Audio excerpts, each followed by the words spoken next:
Hello everyone, this is Benjamin here, and in today's video we shall be discussing how to write a good story in your Waec or Neco English exams. Don't forget to subscribe to my YouTube channel so that whenever a new video is uploaded, you will be instantly notified. Let's get started with today's topic. How to write a good story in your Waec or Neco exams. Story writing features in Waec and Neco English exams, and so it is important for us to examine how you can write a good story that will win you maximum marks in this exam.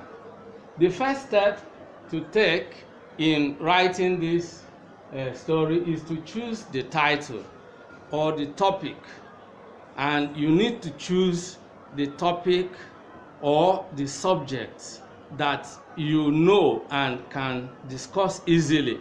It doesn't make sense to write a story that revolves around a subject that you are not knowledgeable about. You won't be able to write a good story in that way.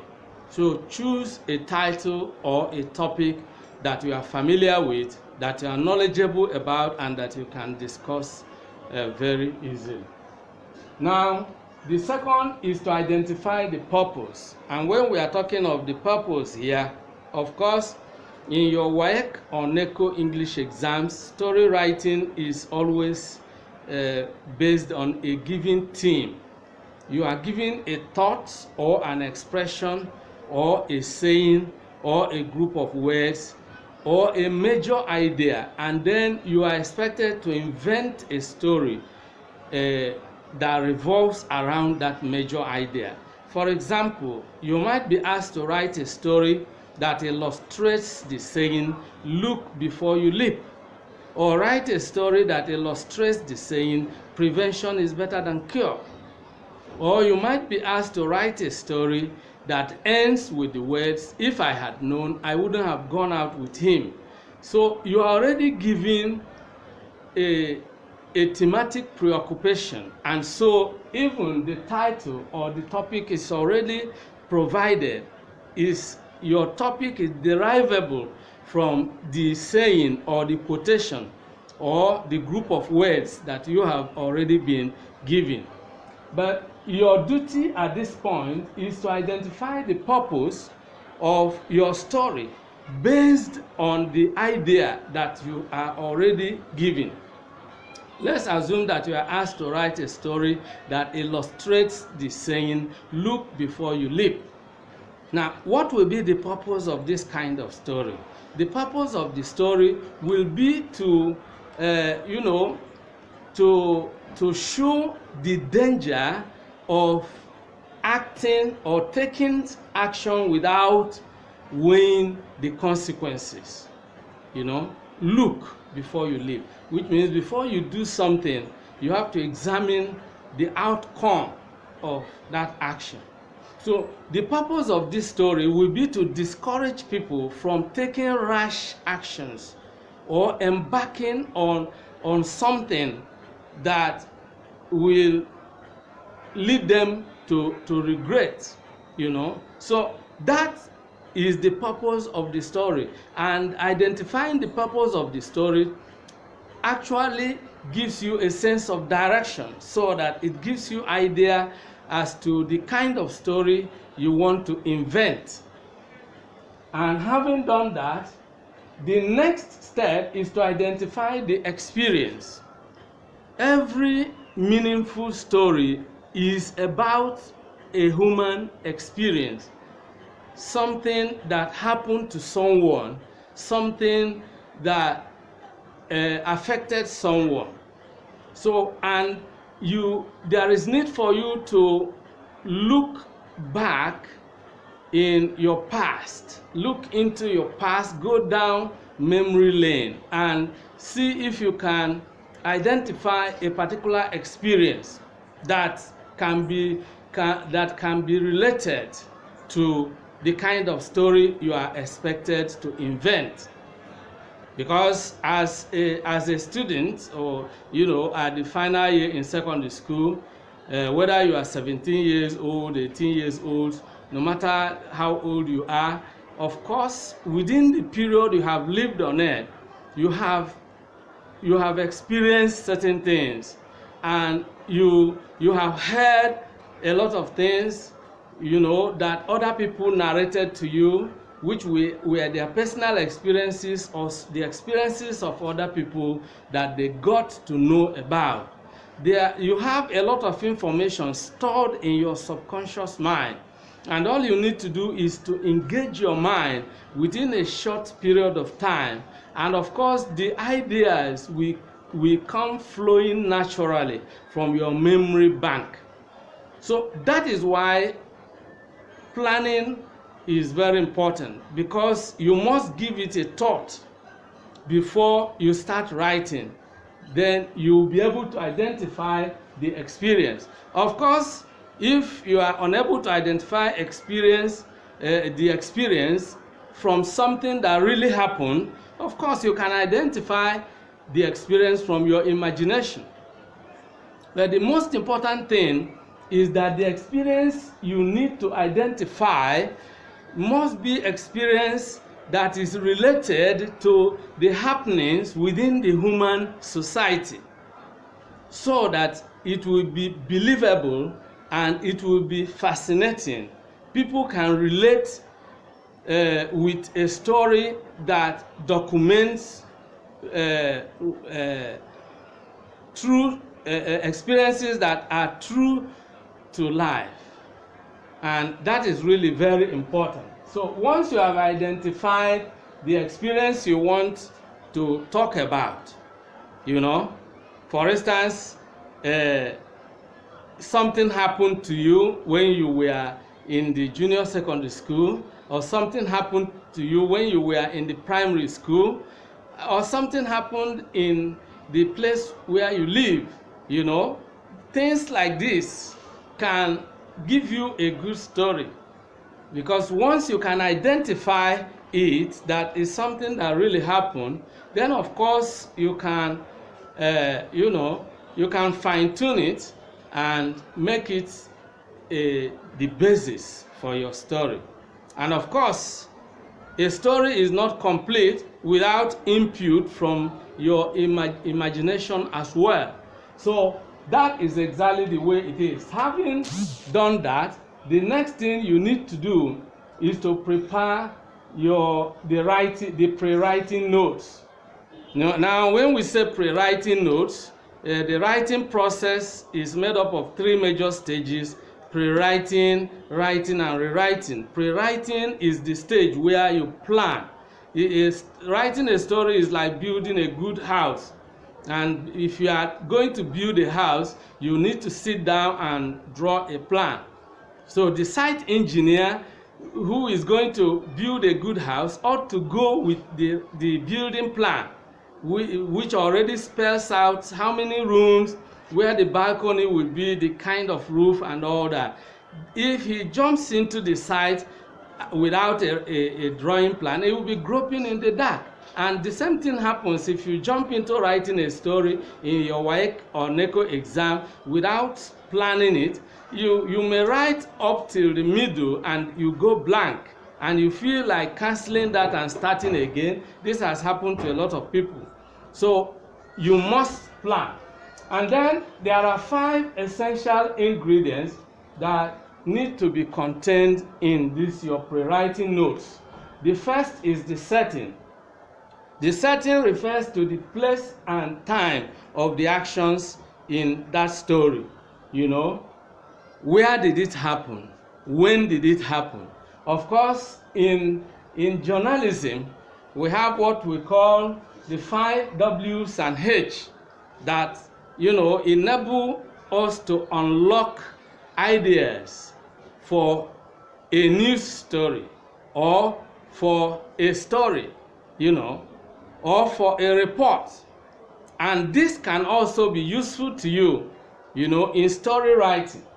So of course, the place and time, the setting, provides us with where the incident happened and when the incident happened, because when you situate your story within a geographical location and within a verifiable time, of course it makes the story believable and fascinating, because people can relate with it. It resembles what happens in real life. All right, so the next will be characters, and characters will be about who are the participants in this story.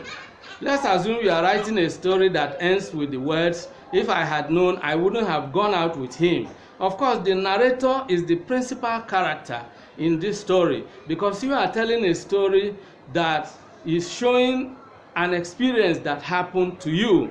Then, of course, the person you went out with is the second character in that story, and probably other people who got involved for one reason or the other. But do not bite more than you can chew.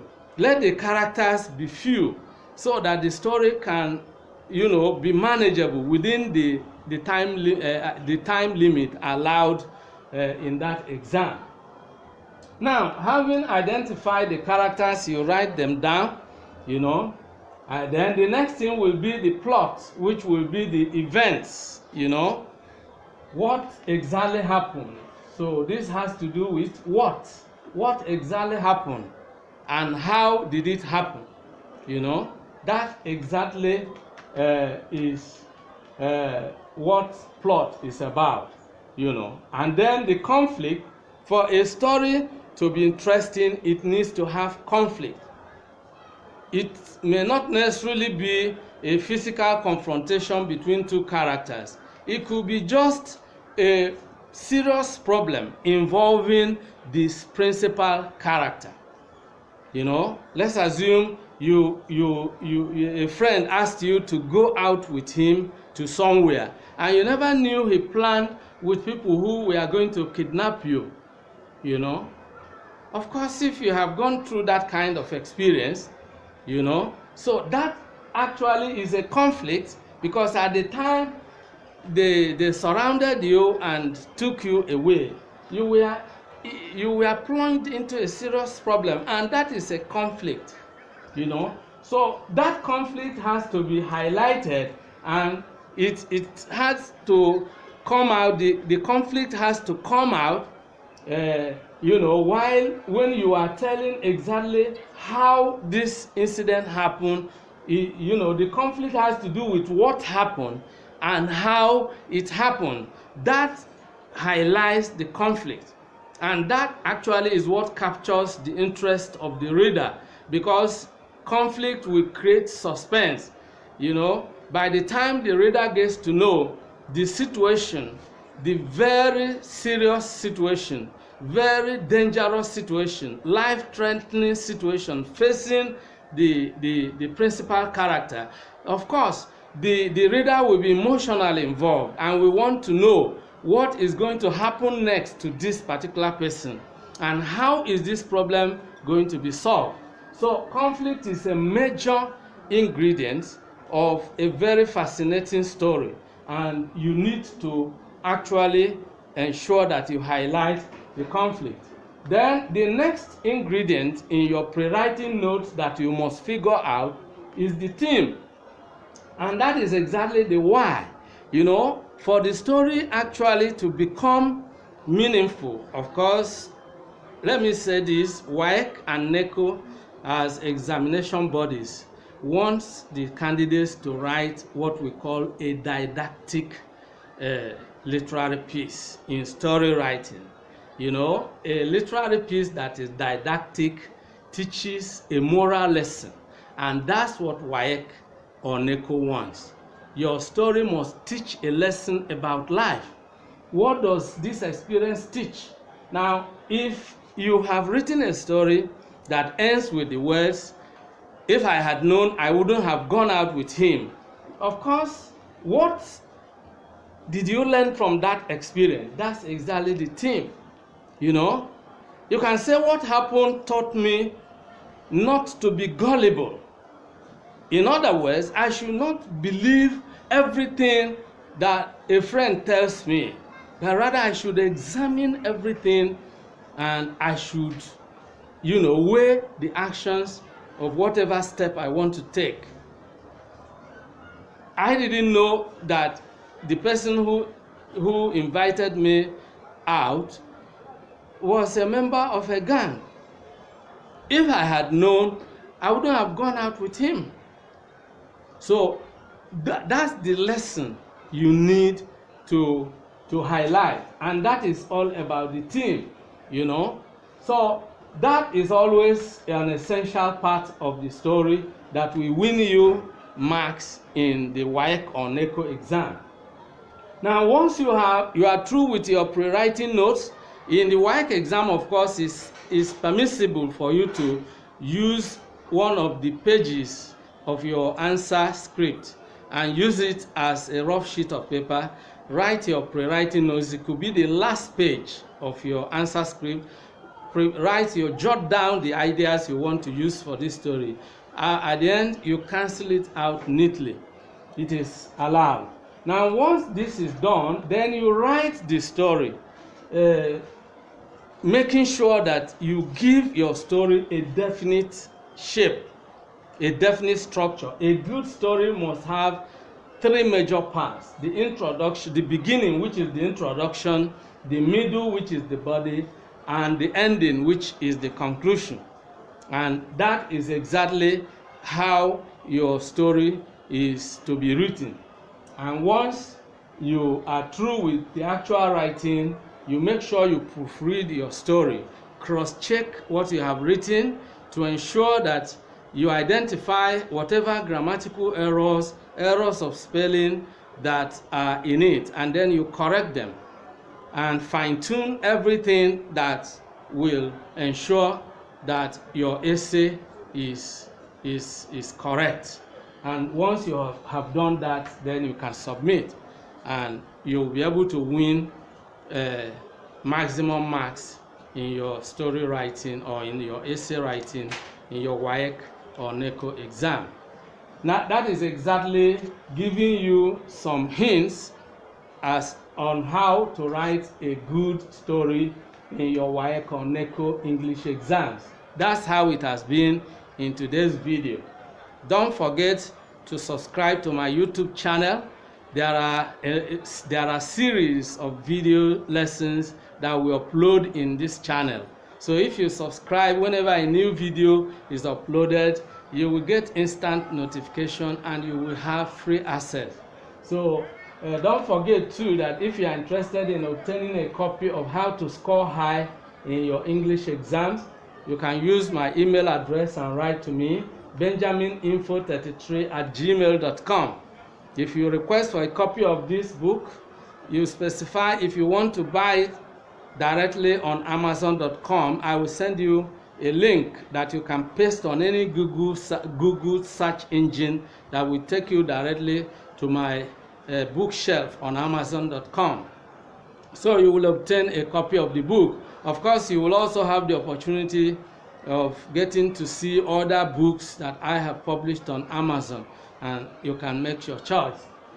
If you want to obtain a copy of this book directly from the author here in Nigeria and pay in Naira, which is cheaper, of course, you can indicate. You only need to pay a token of 1,000 Naira, and I will send the electronic copy of that book into your email box. You can download it in your phone, in your laptop, in your iPad, or whatever electronic device you are using.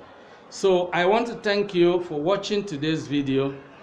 Keep learning, because learning is essential, very central to survival and success in a bad world.